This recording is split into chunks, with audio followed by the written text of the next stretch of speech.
சோழன் மனோகர் வீட்டு வாசப்படியில உட்கார்ந்துகிட்டு இருக்காரு. நிலாவோட அம்மா வாசப்படிக்கு வர்றாங்க. சோழனை பார்த்துட்டு மிரண்டு போய் வீட்டுக்குள்ள ஓடியாராங்க. மனோகரை கூப்பிடுறாங்க. அம்மாவோட சத்தம் கேட்டு தாசம் அவங்க ஒய்ஃபும் ரூம்ல இருந்து வெளியே வர்றாங்க. என்ன ஆச்சுன்னு கேக்குறாங்க அம்மாவை பார்த்து. சோழன் வீட்டுக்குள்ள நடந்து வர்றாரு. நிலா கேக்குறாங்க, போன் ஏன் சுவிட்ச் ஆஃப்னு வந்துச்சு சோழா? வீட்டுல தகவல் சொல்லணும்னு உங்களுக்கு தோணலையா சோழா? அப்படி எங்கதான் போனீங்க? காசு வேகமா ஓடியாராரு கோவத்தோட. சோழனோட சட்டையை புடிச்சு கேக்குறாரு, பணமும் நகையும் எங்கடா சொல்லுடா சோழா? மனோகர் சொல்றாரு, வீட்டு மாப்பிள்ள சட்டையெல்லாம் பிடிக்க கூடாது தாசு, சட்டையில இருந்து கையெடு. தாசம் சோழனோட சட்டையில இருந்து கையை எடுக்கிறாரு. சோழன் கேக்குறாரு, உங்களுக்கு நகையும் பணமும் எங்க இருக்குன்னு தெரியணும், அவ்வளவுதானே?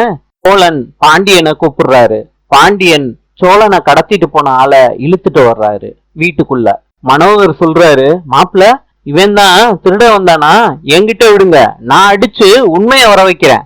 மனோகர் அவனை புடிச்சு அடி அடின்னு அடிக்கிறாரு. சேரன் சொல்றாரு, மனோகர் சார், உங்களை நம்பிதானே சோழனையும் நிலாவையும் அனுப்பி வச்சேன், நீங்க இப்படி செய்யலாமா? நிலா கேக்குறாங்க, என்ன நடக்குதுங்க?